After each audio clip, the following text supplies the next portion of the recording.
Bismillahirrahmanirrahim. Kita bertemu kembali dengan sejarah. Bila kita mengaitkan informasi sejarah tentang aktivitas pasar di Arabia, kurang banyak dipahami oleh sementara sejarawan di Asia. Hal ini akibat dari sistem penulisan sejarah yang masih meniru Barat. Umumnya, sejarawan Barat selalu mengecilkan peranan pasar di Arabia. Kemudian, lebih mengangkat dalam penulisan sejarah peranan pasar di India atau Cina. Dengan kata lain, penjajah Barat dalam upaya penaklukan kembali reconquista terhadap Islam tidak hanya menjajah wilayah jajahan, melainkan juga mencoba menjajah pola pikir rakyat jajahan dengan cara mendistorsikan penulisan sejarah. Menurut Anthony Smith dalam Geopolitics of Information, selain melakukan distorsi penulisan sejarah, juga dalam masalah berita pun Barat melancarkan news imperialism, yaitu penjajahan berita. Apalagi dengan adanya upaya Barat dalam mempertahankan penjajahannya, dengan mematahkan potensi pasar yang dikuasai umat Islam, tidak hanya dengan memakai organisasi niaga seperti VOC, ada East Indian Company, EIC, dari kerajaan Protestan Anglikan Inggris, ada CIO dari kerajaan Katolik Perancis, namun juga berusaha keras untuk mematikan kesadaran pemasaran dengan jalan mematahkan kemampuan umat Islam dalam hal penguasaan pasar, baik dalam pemasaran melalui jalan niaga laut atau maritim dan pemasaran di pasar daratan.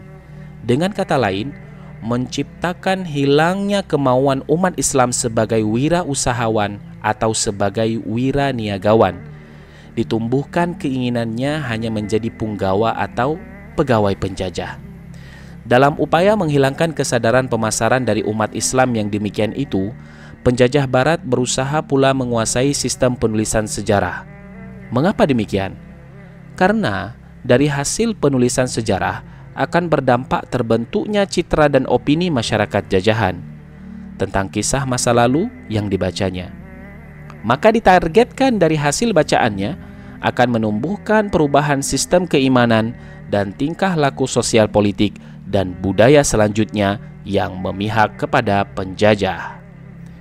Misalnya Wali Songo sebagai tokoh penyebar ajaran Islam didistorsikan atau diselewengkan sejarahnya dengan penuturan dongengnya seperti tokoh Islam yang tidak mengenal syariat Islam. Dituturkan bahwa para Wali Songo masih menjalankan ajaran Hindu, masih melakukan pertapaan atau berpuasa pati geni tanpa makan sahur dan berbuka, bertapa di gunung atau di hutan atau di pinggir kali dalam waktu berbulan-bulan bahkan bertahun-tahun, hingga tidak sempat lagi menjalankan sholat 5 waktu. Juga didongengkan karena Wali Songo sebagai tokoh Islam yang sudah ma'rifat, tidak perlu lagi menjalankan syariat Islam. Para Wali Songo juga dituturkan oleh mereka sebagai pemimpin umat yang tidak memahami nilai-nilai kewiraniagaan atau kewirausahaan Islam. Wali Songo sebagai ulama yang tingkah laku ibadahnya sama seperti Brahmana Hindu dan biksu Buddha, tidak mengenal masalah niaga dan tidak mau menyeberang lautan. Dengan kata lain, Wali Songo didongengkan atas nama Islam, tetapi isi ajarannya tetap Hindu dan Buddha. Padahal antara dongeng dan realita keaslian ajaran sejarahnya Wali Songo tidak demikian. Mereka tetap salat dan membangun masjid serta melakukan perniagaan sebagaimana yang dicontohkan oleh Rasulullah SAW. Bahkan Sunan Gunung Jati atau Syarif Hidayatullah memimpin perlawanan bersenjata terhadap imperialis kerajaan Katolik Portugis guna merebut kembali pelabuhan niaga Jayakarta atau Jakarta pada tanggal 22 Juni 1527 bertepatan dengan 22 Ramadan 933 Hijriah. Dapatlah diperkirakan dampaknya terhadap masyarakat pembaca Penulisan sejarah Wali Songo yang demikian melahirkan aliran kejawen di Jawa Tengah dan Jawa Timur, sedangkan di Jawa Barat melahirkan aliran Kesunden. Menolak ajaran syariah Islam yang bersumber dari Al-Quran dan As-Sunnah, lebih mengutamakan ajaran leluhur atau nenek moyang. Kemudian tingkah laku berikutnya meninggalkan ajaran Islam dan aktivitas pasarnya. Dampak yang demikian menurut Lucian W. Pye dalam Southeast Asia Political System memang menjadi target dari strategi pemerintah kolonial Belanda. Target yang diharapkan oleh pemerintah Belanda hilangnya kesadaran umat Islam dalam menguasai pasar. Dengan demikian, pemerintah kolonial Belanda melalui penulisan sejarah dibantu oleh orang bayarannya menuliskan sejarah Indonesia yang telah didistorsikan. Banyak ulama yang tidak menyadari bahwa penulisan sejarah dijadikan alat oleh penjajah untuk mengubah wawasan generasi muda Islam Indonesia tentang masa lalu perjuangan bangsa dan negaranya.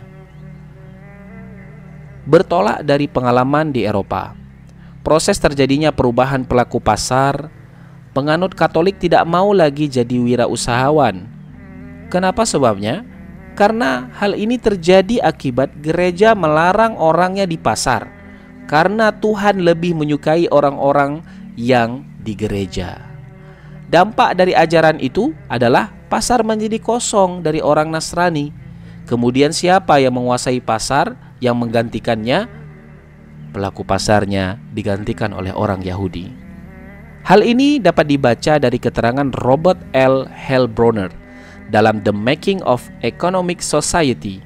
Dikutip ajaran gereja yang berbunyi, Homo mercator fix out numquam Deo placere potes.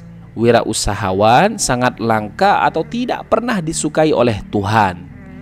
Dari ajaran yang demikian mengakibatkan orang-orang Nasrani meninggalkan pasar. Nah, cara yang sama disebarkan ajaran Islam oleh mereka dengan muatan isi yang sama melalui hadis yang dipalsukan bahwa Allah menyukai orang-orang di masjid daripada orang-orang yang di pasar. Dampaknya, secara perlahan patahlah budaya niaga dan kesadaran upaya penguasaan pasar oleh kalangan pribumi. Terjadilah kekosongan di pasar dan digantikan oleh kelompok Fremde Oosterlingen, bangsa timur asing, Cina, India, dan Arab. Diciptakan kebijakan yang bersifat diskriminasi rasial. Kalangan Fremde Oosterlingen tersebut di mata penjajah menjadi warga negara kelas 2 dengan disertai pemberian kewenangan memegang monopoli. Sebaliknya, pribumi Islam menjadi warga negara kelas 3. Pasarnya disita serta kekuasaan ekonominya dipatahkan. Pribumi Islam menjadi sangat terbelakang. Dalam penulisan sejarah yang didistorsikan pada masa penjajahan Belanda oleh para penulis, tidak digambarkan adanya jalinan hubungan niaga antara Cina dengan Arab dan antara India dengan Arab. Padahal sudah pernah terjalin hubungan niaga sejak 500 sebelum Masehi melalui jalan darat yang dikenal dengan jalur sutra. Jalan perniagaan laut antara India, Cina, dan Nusantara Indonesia menurut Profesor Dr. D.H. Burger dan Profesor Dr. Mr. Prajudi dalam Sejarah Ekonomis Sosiologis Indonesia telah terjalin sejak abad pertama sebelum Masehi. Maka dengan demikian, apakah kita tidak mau kembali untuk melihat dan melek terhadap sejarah?